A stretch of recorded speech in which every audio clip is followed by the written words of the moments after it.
Une chose que je voulais un peu rappeler à M. l'abbé Cholet, nous sommes prêts pour aller aux élections.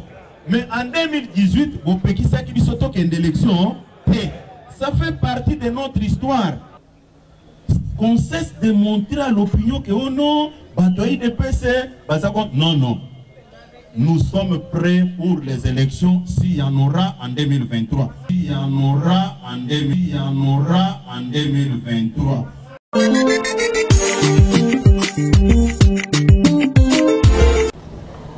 Quelqu'un d'autre.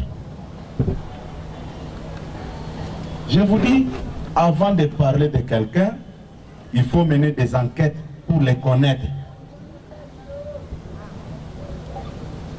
Sinon, tu vas dire des choses qui ne tiennent même pas debout. Et moi, je suis très à l'aise. Quand on nous présente aux yeux de l'opinion,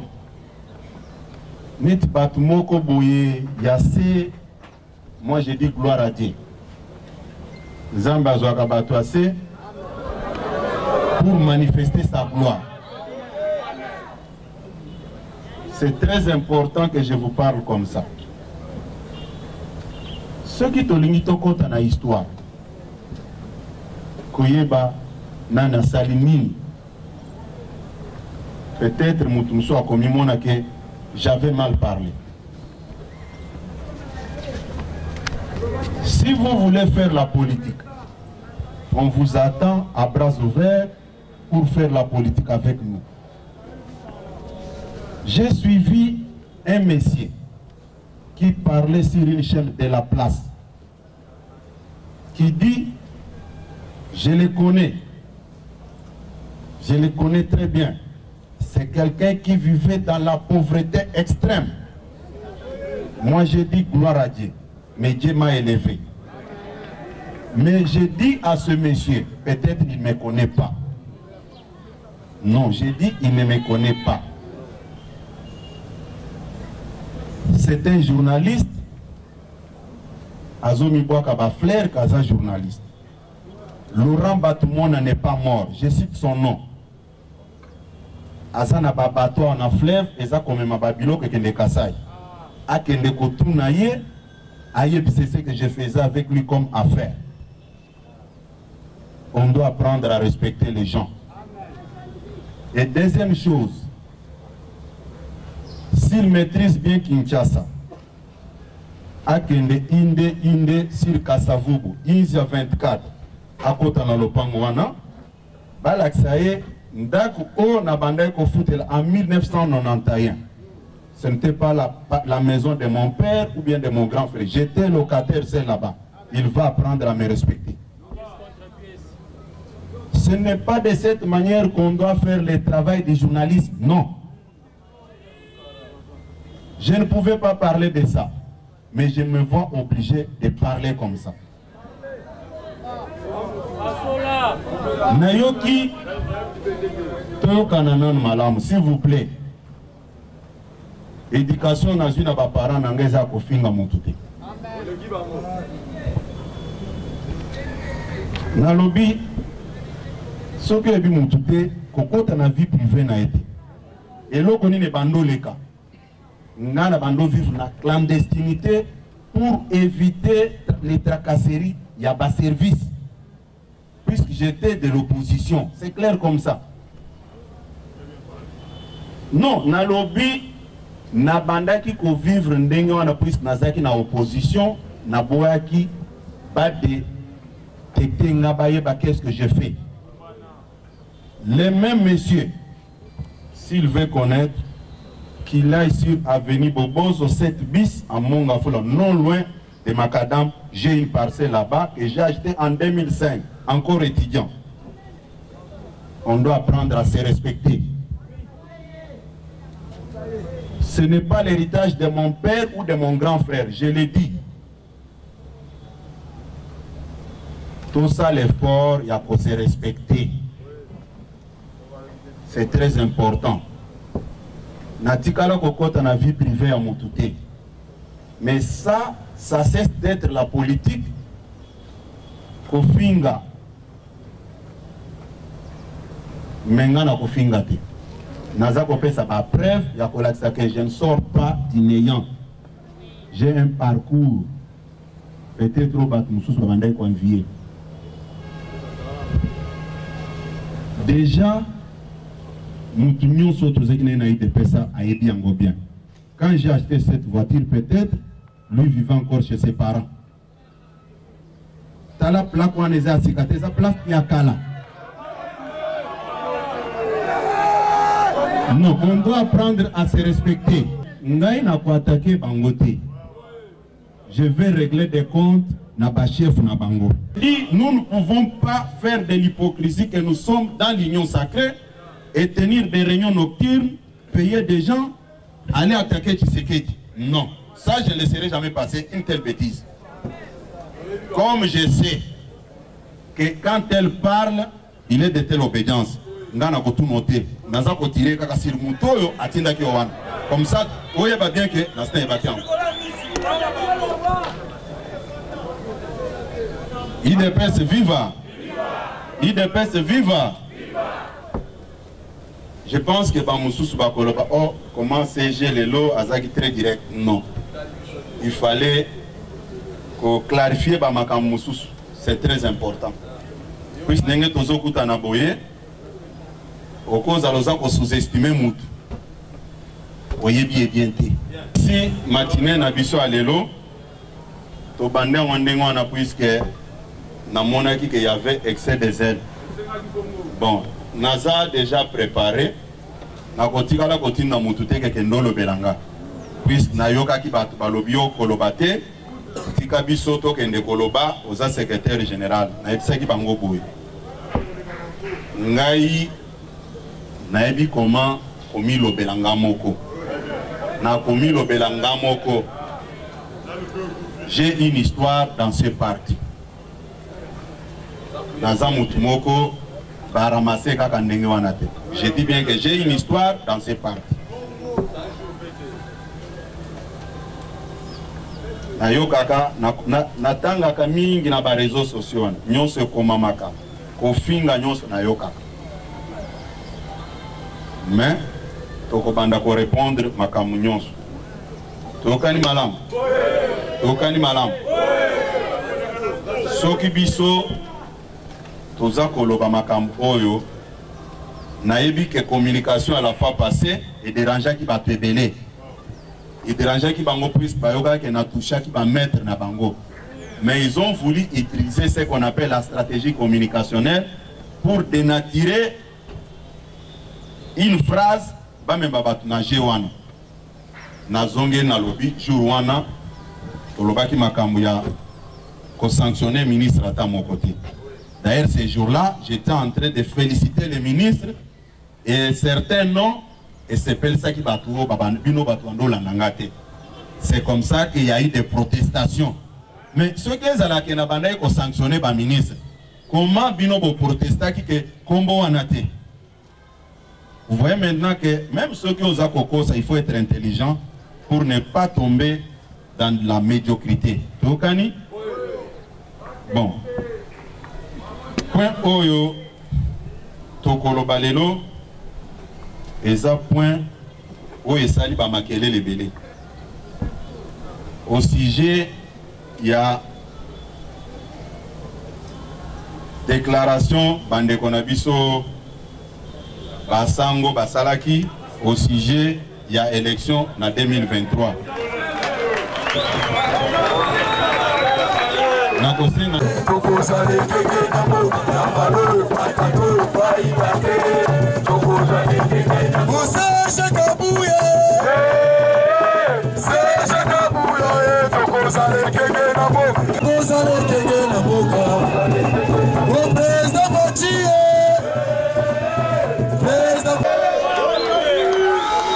Félix Tshisekedi azamwana nzambe.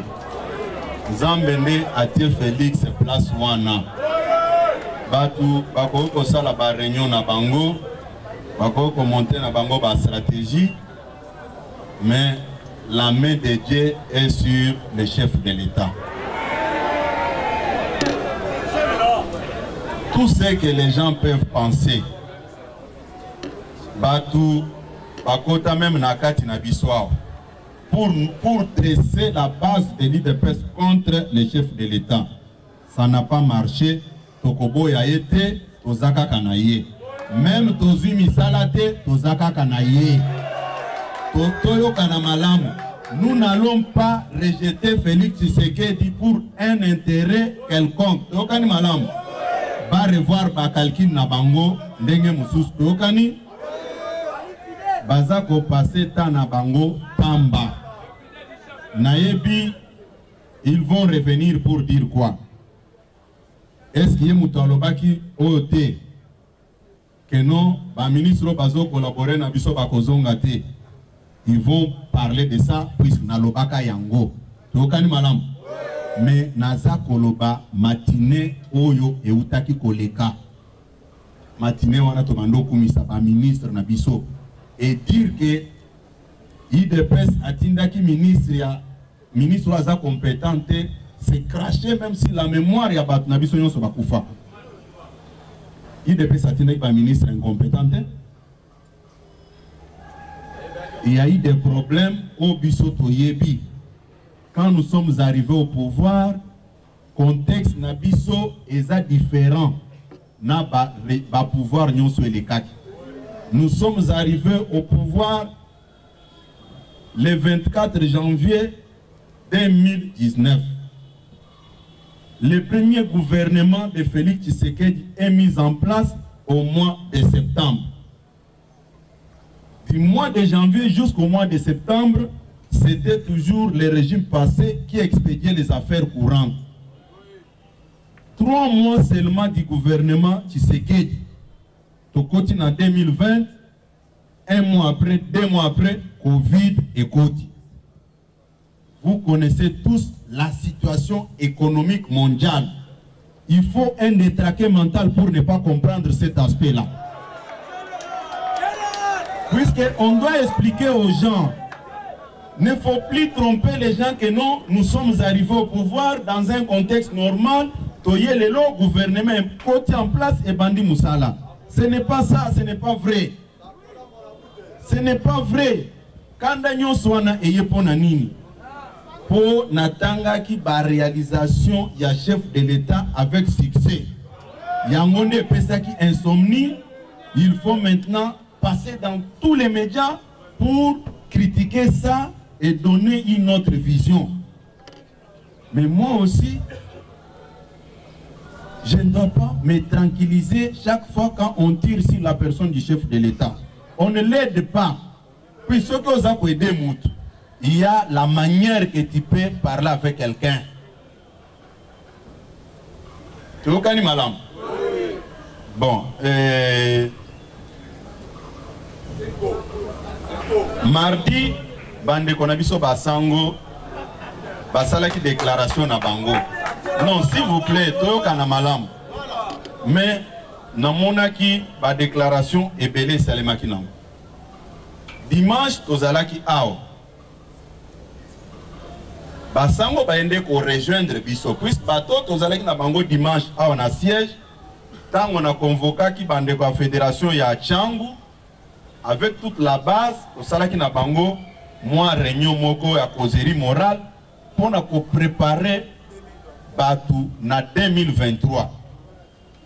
Je n'ai jamais vu un étudiant qui a bien préparé la matière avoir peur de la session. Non, biso IDPS tokoki ko banga élection ata balobi lobité. Mais une chose que je voulais un peu rappeler à M. l'abbé Cholé, puisque non bofinga mutute. Non. Toyoka na malam. Na 2018, toyoka na malam. Na 2018, M. l'abbé Cholé a bengisaki président Nabiso Jean-Marc Nasenko. Tango a bengisaki président Jean-Marc Epsingano, il faut accompagner nga. À l'époque, président Jean-Marc Azaki secrétaire général, nga secrétaire général adjoint. Tango to komi Nasenko. Mais c'est l'abbé a yebi biso ke biso to banga élection te. Mais c'est la paix à persuader qui biso pendant 50 minutes pour que nous élection. Biso to yebisi mais quel est le mécanisme pour kana malam? IDP sengo naza d'accord te na bato ba fingi ba sango naza na bango d'accord te.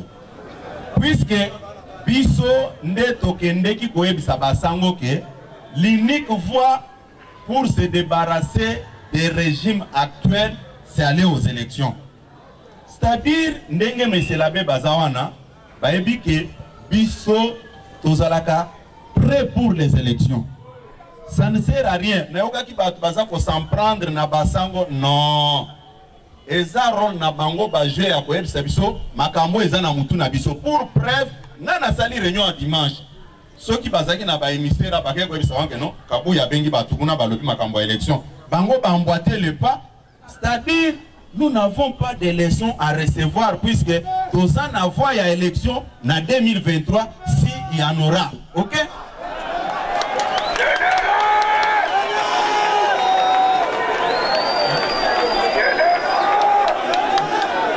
IDPS vive, montrez à s'il vous plaît, s'il vous plaît. IDPS vive. Nalobi boye. Nalobi boye toka na malam. Quelle est l'image qu'on est en train de donner à l'opinion? Oui, de best baso bang élection. Non. Ceux qui n'ont lobby que s'il y en aura, pour nanine, au monaki out, au kanamalam.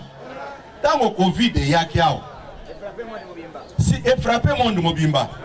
Yo siko baïr nango koya ndengenini, puisque Covid est sali. Pas kokende kuna ndenini, puisque Covid est sali. Mais écoutez, mes amis, je ne suis pas d'accord na batoyo babandi ko s'en prendre na 5 ans. Non, là, je ne serai pas d'accord avec vous. Mais ce que moi je peux dire aux amis, c'est quoi? Nous sommes prêts pour aller aux élections. Mais en 2018, vous pouvez qui bisoto qu'il y a une élection, ça fait partie de notre histoire.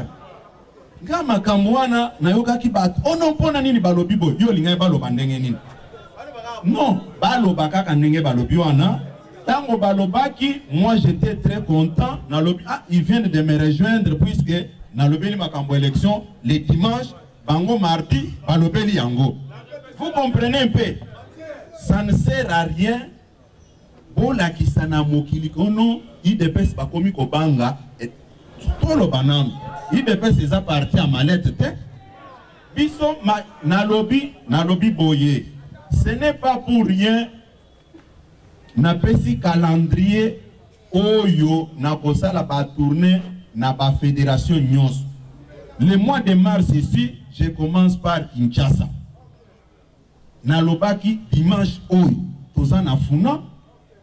Dimanche le 7, le 14 tozana Lukunga, le 21 awanamo amba, le 28 na Tchangu.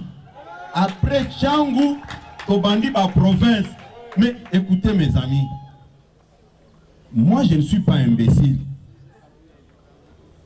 Batumsus batikala ko comprendre te tango na lobake na kokota na ba institution te je reste au parti.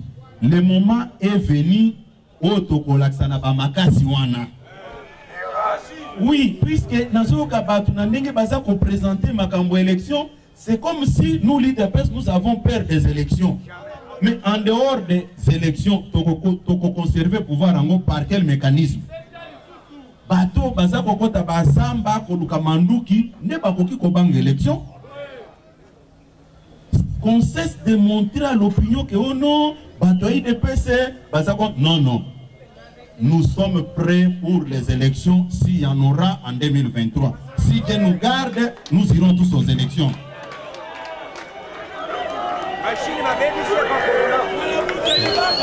IDPS viva. IDPS viva. Je pense que c'est ça la position de l'IDPS. Pati kako laksa opinion que non. Écoutez, makambo est lié na organisation à l'élection. Mutunyonso ayebi yango. Hein? Mutunyonso ayebi makambo wana. Ezane tiyo komi na ndaku na yo. olingioli ya fufu olobi na zana nzala. Mais soyebi ba étape nyonso balekaka avant balamba fufu. Oyebi ba étape nyonso balekaka. Mais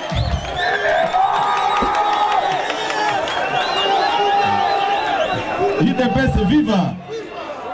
Nayoki tala, toyoka na malamu. Ngai na lobi ke dimanche nazalaki awa na ba responsable ya base. Mais soki bandeko na biso o baza ko jouer rôle na bango. Na ko sepelate muto s'en prendre na bango. Ils jouent leur rôle. Hein? Et puis na sekaki mingi. Mutu moko ndeko moko alobi qui ne sait pas que IDPS c'est comment qui est soufflé et yaki ko djembela na CLC pour na ba marche. Non. IDPS viva.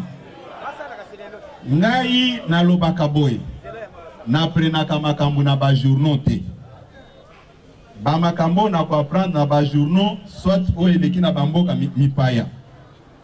Mais le problème politique de notre pays, je fais partie des groupes de décideurs. Il faut que ça na makamunengwan. Naza ko sabino toza na siège ya bandeko ya G7. Mutu moko atelemaki alobaki même phrase. Nde yango tango ndeko na alobi na yebike euti place boy.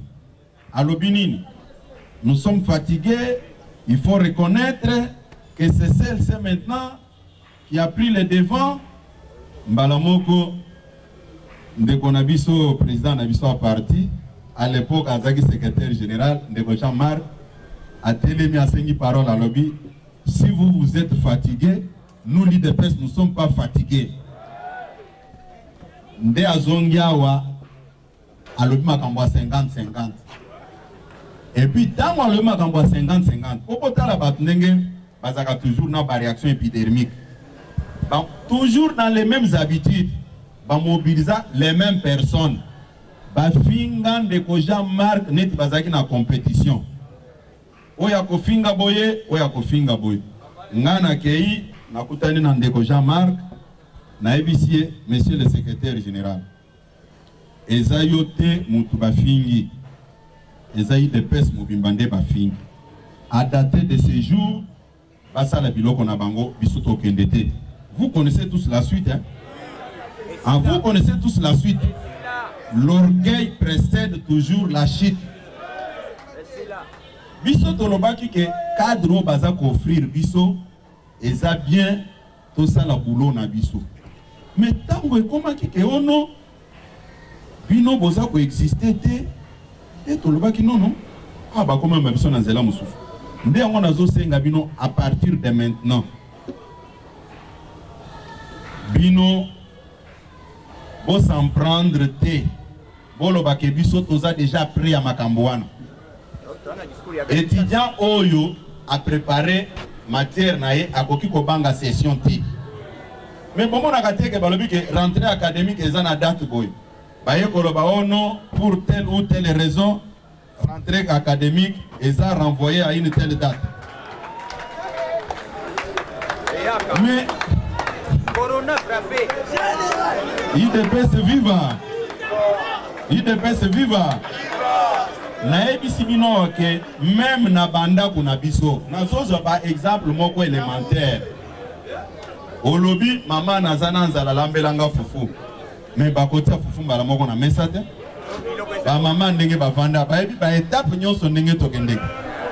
Hein? Bon lelo bino bolobi boye. Bolobi non tozo kende élection. Est-ce biso tokangi mutu na singa? Hein? Tokangi mutu na singa? Biso nyonso toza na ba député kunati. Réforme ya loi électorale wana. C'est quoi ça le magunati? Hein? Bon. Recensement ya ba congolais. Hein?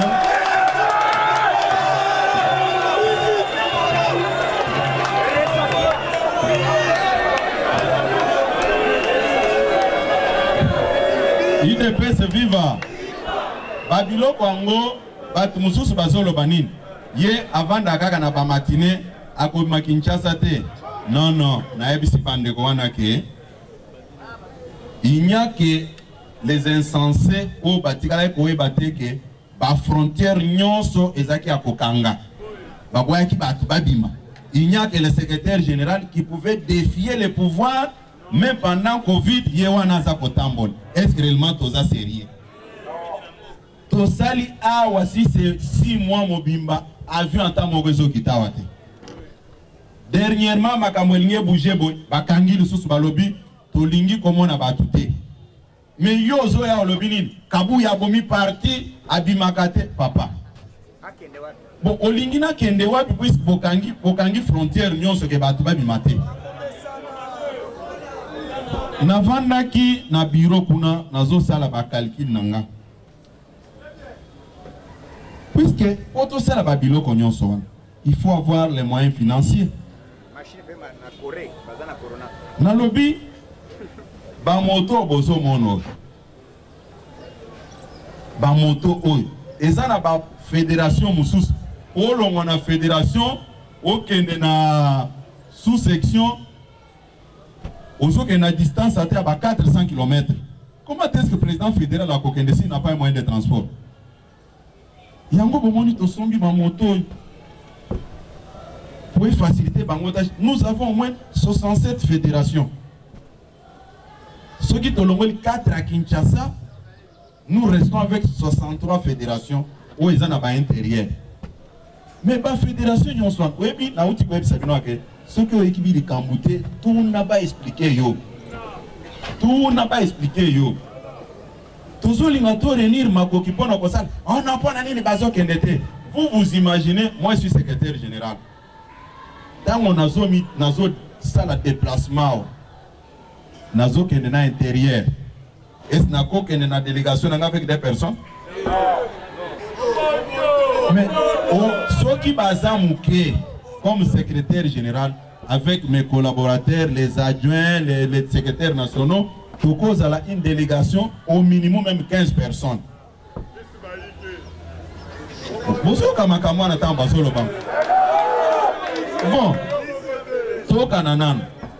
quand je me déplace, j'arrive dans un coin X.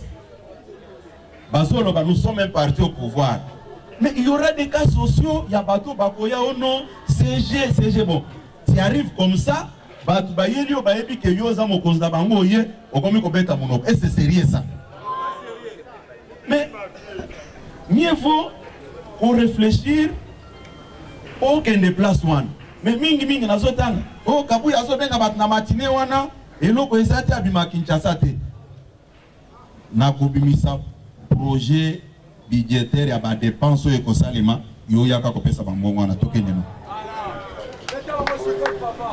Puisque nazo mona batu mususu en tout cas ceux qui n'ont le belelo likambo yo et ça la kanger moko soni na lobi mais est-ce que azama yele ou bien azama yele te? Oh statut na biso eza violé. Statut ezaka ka violé ceux qui ba lobi ke bazo ti au place. Mais statut on appelle le baka ba cotiser mbongo. On pesa ka combien? Hein? Mais Moutou Ali Bonsoir au violer statut et ça y on peut ça comme bon côté. IDPS viva. IDPS viva. Nous avons un exemple mon quoi.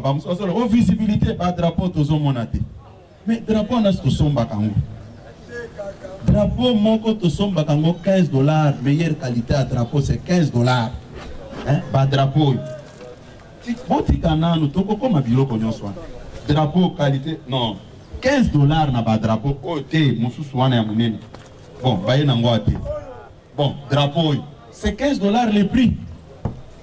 Mais quand je fais les simples calculs dans mon bureau, avec 67 fédérations, ceux qui ont le but pour la visibilité à partir, tout est par fédération 2000 drapeaux, c'est-à-dire tout est dans la section, tout est dans la cellule. Quand vous faites les calculs, vous êtes déjà dans les 100 quelques $1000. Mais, au comment on appelle ça un franc. Déjà, avec 67 fédérations, 63, il faut topper sa bâton sur la moto. Au minimum, il faut avoir au moins 1000 motos. Pour faciliter le déplacement à Bango, Babanda ko implanter. Parce que quand ça moto que Kende ko implanter parti à ça la distance à 400 km à pied. Ata yomoko.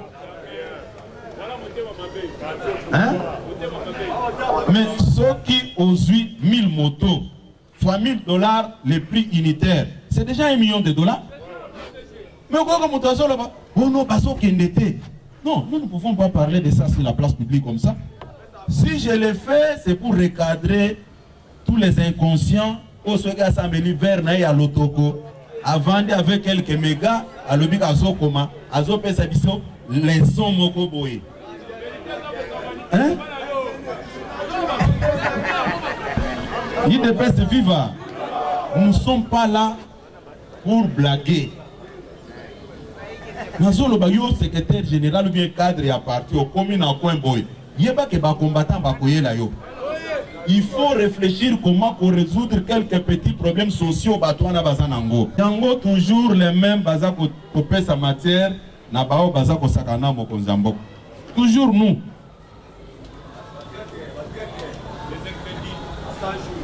Nakanisi boko s'en prendre na bande qu'on a biso à Sengote.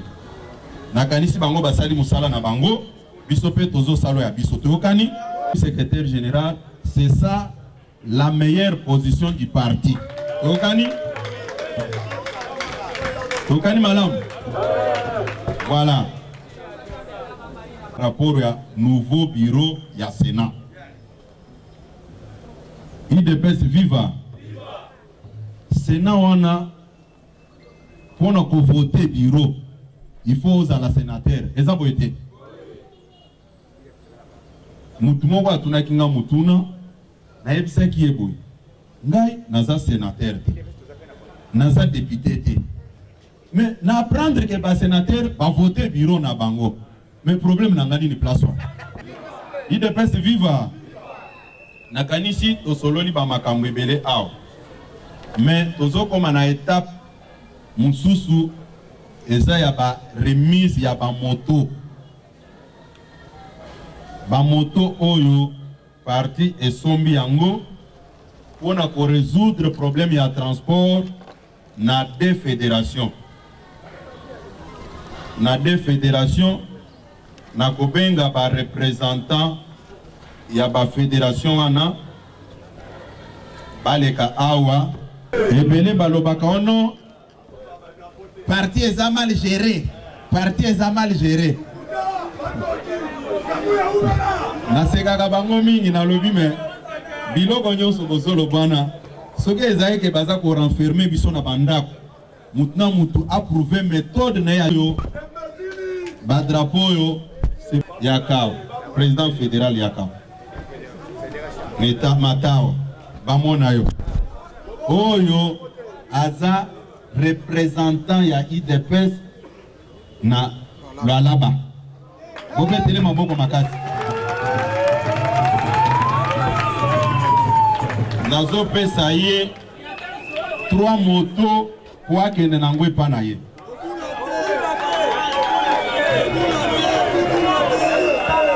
Oyo ba drapeau Combo fédéral Albert Kambale. Moni bango na lobby bango nazo pesa bango 4 motos pour n'ayez Sankourou.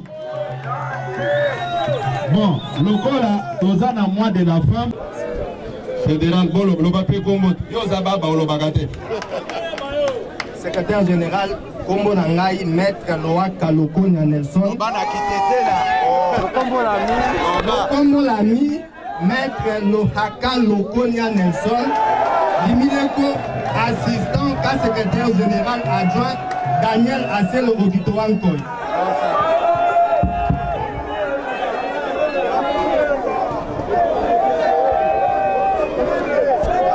Le combat Kimi Emmanuel Lokinu Omanga, l'école Fédération Calo France. Merci beaucoup.